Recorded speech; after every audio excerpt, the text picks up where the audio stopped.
maladie, accident. Chaque maladie et accident survenu dans ta vie ont été provoqués par toi-même. Qui veut se faire arriver des maladies, me diras-tu? On le fait inconsciemment.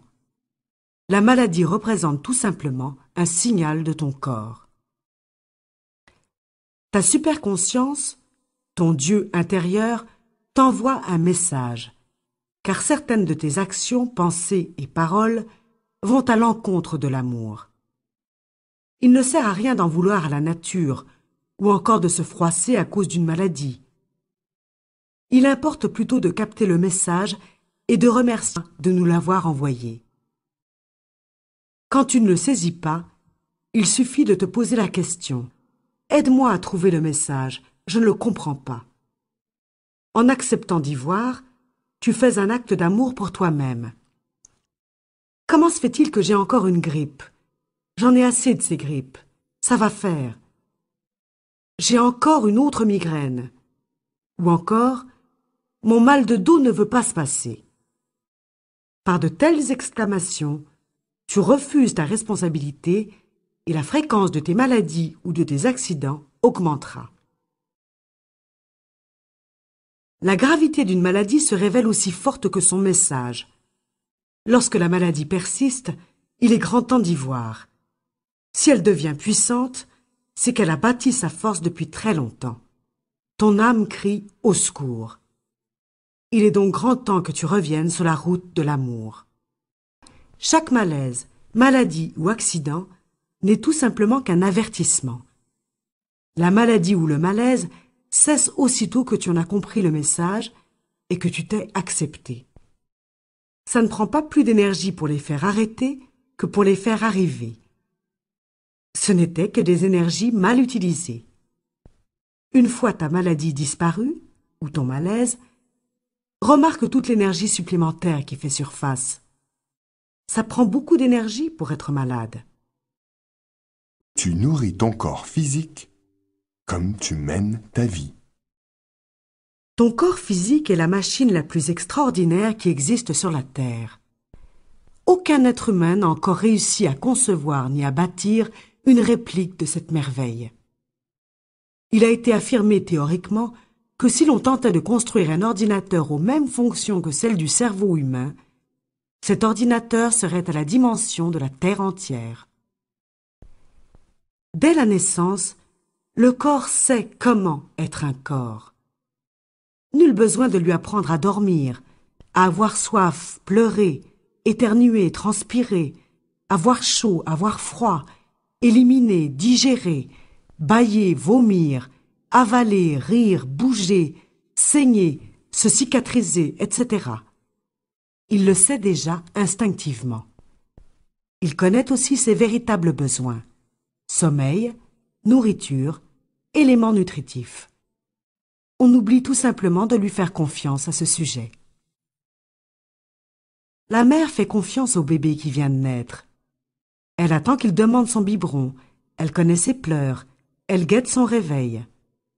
Cependant, aussitôt qu'apparaît sa première dentition, elle décide pour lui de la fréquence de ses repas, pas moins de 3 par jour.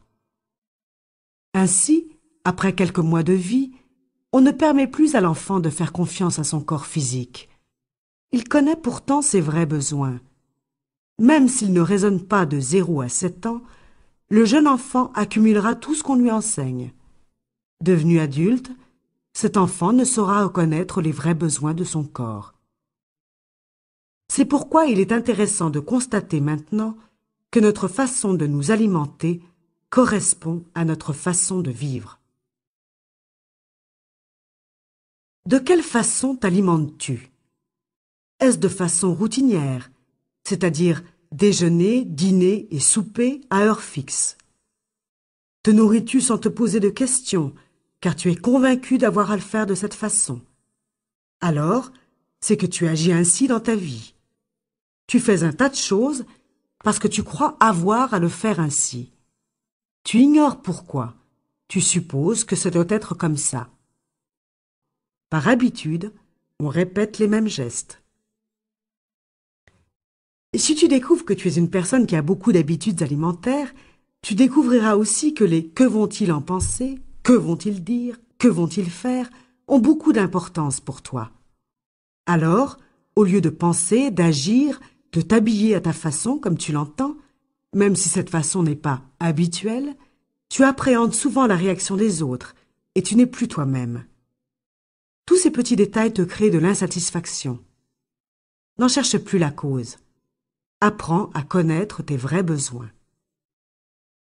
Ton corps est tellement extraordinaire qu'il sait exactement ce dont il a besoin et à quel moment il doit manifester ce besoin. Le corps est constitué de 6 éléments essentiels, les 6 éléments nutritifs. Il est composé d'eau, de protéines, de vitamines, de glucides, sucre et hydrates de carbone, de lipides, gras essentiels, et de minéraux. Alors chaque fois que le corps est dépourvu d'un ou de plusieurs de ces éléments, il envoie un message à ton cerveau pour le lui signaler. Ton cerveau te donne alors le goût de manger quelque chose qui répond à cette lacune. Alors tu vois, tu n'as pas à te préoccuper quant au choix de ta nourriture et au moment approprié pour la consommer. Si tu fais confiance à ton corps, tu sauras exactement quand tu as vraiment faim et ce dont tu as besoin. Tu n'as aucune décision à prendre pour ton corps. C'est au corps lui-même que revient la responsabilité d'avertir le cerveau de ses besoins. C'est tellement plus simple de faire confiance à ce grand ami à l'intérieur de toi. Les besoins du corps physique. Ne pas être à l'écoute de ses besoins est d'aller à l'encontre des lois naturelles physiques. Le corps peut se révolter par l'entremise d'un malaise ou pire encore, d'une maladie. Le premier besoin, par ordre d'importance, la respiration. Si tu cesses de respirer quelques instants, quelques minutes, tu sais ce qui se produira. Le corps physique a besoin d'air, il n'y a aucun doute là-dessus. L'air contient tous les éléments nutritifs dont le corps a besoin. En respirant bien, tu vas chercher la vie de cet air. Cette vie se nomme le prana. Elle est conçue pour ton corps physique. Savoir bien respirer peut t'épargner un repas par jour tellement l'air est nourrissant. Il s'agit d'en prendre conscience en respirant. Bien respirer consiste à prendre une bonne inspiration, à retenir et à expirer 2 fois plus longtemps que la durée de l'inspiration. Si tu comptes jusqu'à 2 en inspirant, tu devras compter jusqu'à 4 en expirant. Éventuellement, tu pourras augmenter ce nombre par des exercices réguliers et assidus. Respire profondément jusque dans le ventre en affirmant cette pensée « Je fais pénétrer toute cette vie en moi ». Le deuxième besoin, l'ingestion. L'ingestion signifie faire pénétrer eau et nourriture dans ton corps. Une carence d'eau provoque la mort, ainsi qu'une trop grande déficience de nourriture. Je n'ai pas à te convaincre que l'eau correspond à un grand besoin physique. Quelle sorte d'eau donnes-tu à ton corps? La quantité d'eau pour ton corps est d'une aussi grande importance que la qualité.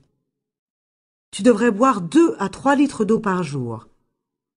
Il y a plusieurs sortes d'eau sur le marché présentement. Tu peux faire ta propre enquête et ensuite décider quelle eau se révèle la meilleure pour toi. Comme la nourriture a déjà fait l'objet d'un chapitre, j'aimerais seulement ajouter un détail important. Lorsque vous mangez de la viande, soyez conscient que l'animal, avant de mourir, était apeuré. Dans l'abattoir, l'odeur du sang a provoqué des réactions de peur, et ces réactions ont produit beaucoup d'adrénaline. L'adrénaline demeure dans son corps pendant plusieurs mois et devient un poison pour l'humain qui le mange. Tu manges également ses émotions, peur, colère, agressivité. C'est pour cette raison qu'on retrouve beaucoup d'agressivité chez les gens qui consomment énormément de viande. Alors, avant d'introduire quoi que ce soit dans ta bouche pour ingérer, Prends quelques instants pour être vraiment à l'écoute des besoins de ton corps. Je ne t'ordonne pas de devenir végétarien du jour au lendemain et de cesser complètement de boire l'eau du robinet. Mon intention n'est pas de te faire peur par ces propos, mais plutôt de t'aider à devenir plus conscient. Vas-y graduellement. Le troisième besoin, la digestion.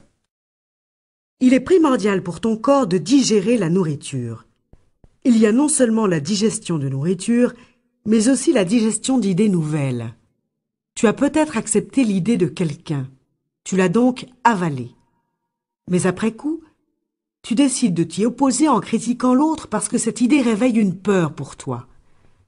En refusant de digérer ce qui est nouveau à cause d'une peur, tu risques de provoquer une indigestion, le rejet de l'idée.